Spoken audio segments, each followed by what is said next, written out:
সেটা আল্লাহ বলছেন আর হুজুর বলছেন এইভাবে। শোনুন এই ছেলে,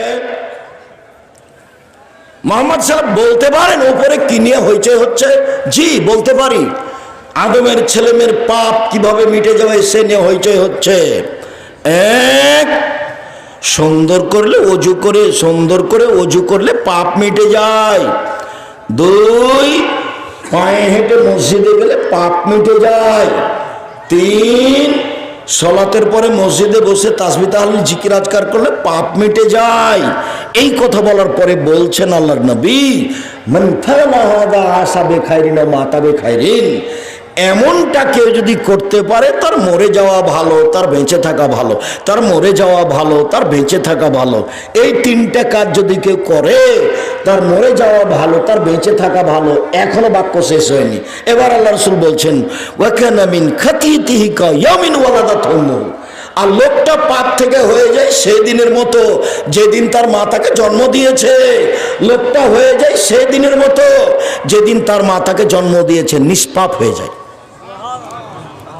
কি করলে নিষ্পাপ হয় ভুলে গেছেন মনে হয়। এক,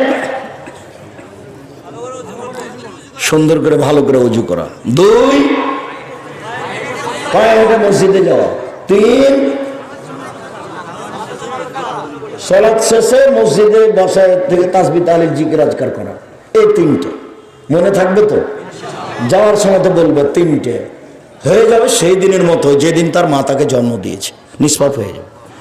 আর একটা কাজ, হজ যদি কবুল হয় তাহলে হয়ে যায় সেই দিনের মতো যেদিন তার মা তাকে জন্ম দিয়েছে, নিষ্পাপ হয়েছে।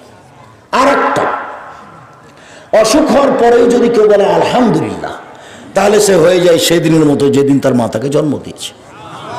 আল্লাহ নবী বলছেন, বুখারী মুসলিমের হাদিস, কারো যদি গায়ে জ্বর হয়, জ্বর, তাহলে কামারের ভাটিতে হাপড়ে লোহা চাঁদি সোনা দেওয়ার পরে লাল হয়ে গিয়ে ওর যে ময়লা আছে, সে ময়লাটা যেমন ভাবে ঝরে যায়, ঝরতে থাকে, তেমনি জ্বরে মানুষের পাপ ঝরতে থাকে।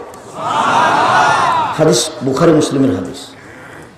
এখন তো মানুষ বুঝে না, ছেলে মেয়ে আছে, টাকা পয়সা আছে, ফকিরে ভিক্ষা। মাথা ব্যথা হলে বেটা বলছে আব্বা আপনাকে সিঙ্গাপুর নিয়ে যাব। মাথা ব্যথা সিঙ্গাপুর, আচ্ছা যাক বাবা হয়েছে, একটু ধৈর্য ধারণ করি। অসুখ বিসুখ ভালো, পাপ মোচনের মাধ্যম। অনেক হাদিস এসেছে। কারো যদি দামি জান্নাত আগে ভাগ্যে লেখা হয়েছে, আমল দিয়ে আগাতে পারে না, তখন আল্লাহ তাকে অসুখ দিবেন।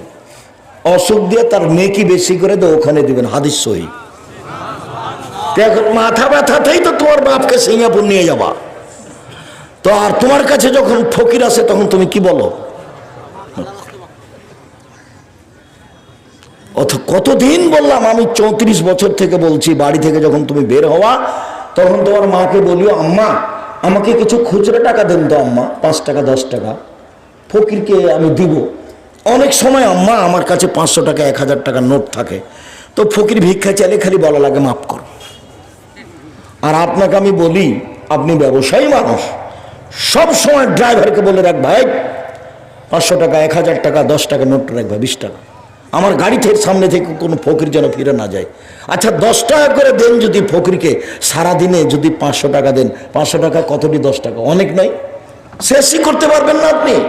অথচ ফকির যখন আপনার সামনে আসছে তখন আপনি বলছেন মাফ করো। এই জ্বালানটা বন্ধ করে, বোকা ড্রাইভার, দেখছিস না দাঁড়িয়ে আছে, সরতে বল, সরতে বল। না কি তাই নয়? এরকম নয়। 10 টাকাটা স্ত্রীকে বলে দিবেন, টাকা খুচরা করে দিবে, কাজের লোককে বলে দিবেন গাড়িতে সবসময় খুচরা টাকা রাখবে। ড্রাইভার যেন সবসময় আপনাকে বলে, স্যার টাকা খুচরা নেই, এখন টাকা শেষ হয়েছে। আমি আরো পরামর্শ দিই, বিত্তশালী মানুষ, রংপুরে বাড়ি, নতুন টাকা রাখবেন গাড়িতে। ফকির কি হবে দেখে খুশি হয়ে যাবে, নতুন টাকা। খালি মানুষ ছিঁড়াটা দেয়, খালি ছিঁড়াটা আপনি নতুন দিবেন। একদিন চাঁপাইনবাবগঞ্জের একজন বড় মাওলানা সভাপতি হয়ে বসে আছেন।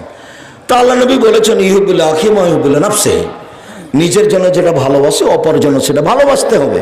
তখন এই হাদিস পড়ার পরে আমি বলছি যে মানুষকে যদি এমনি লেনদেনে যখন টাকা দিবেন তখন আগে কোনটা দিতে হবে? ভালোটা। তা আপনি দেখেন কোনোদিন ভালোটা দেন? সবসময় মনটা কি চাই? ছিঁড়ার দায়গা শুরু হয়, শেষে কিন্তু ভালোটা দেওয়াই লাগে। শেষে ভালোটা স্বভাব পরিবর্তন করতে হবে, স্বভাব পরিবর্তন, গরম পানি দিতে। সম্মানিত দিনী ভাই বোন, বলছিলাম সালাত। আবু হুরায়রা রাদিয়াল্লাহু তাআলা আনহু বলেন, আল্লাহ তাআলা বলেন, হাফিজু আলাস সালাতি ওয়াস সালাতিল উস্তা, পৃথিবীর মানুষ 5 ওয়াক্ত সালাত আদায় করো নীতিগতভাবে, বিশেষভাবে আসরের সালাত। আসরের সালাত টাইম হওয়ার সাথে সাথে আদায় করবা।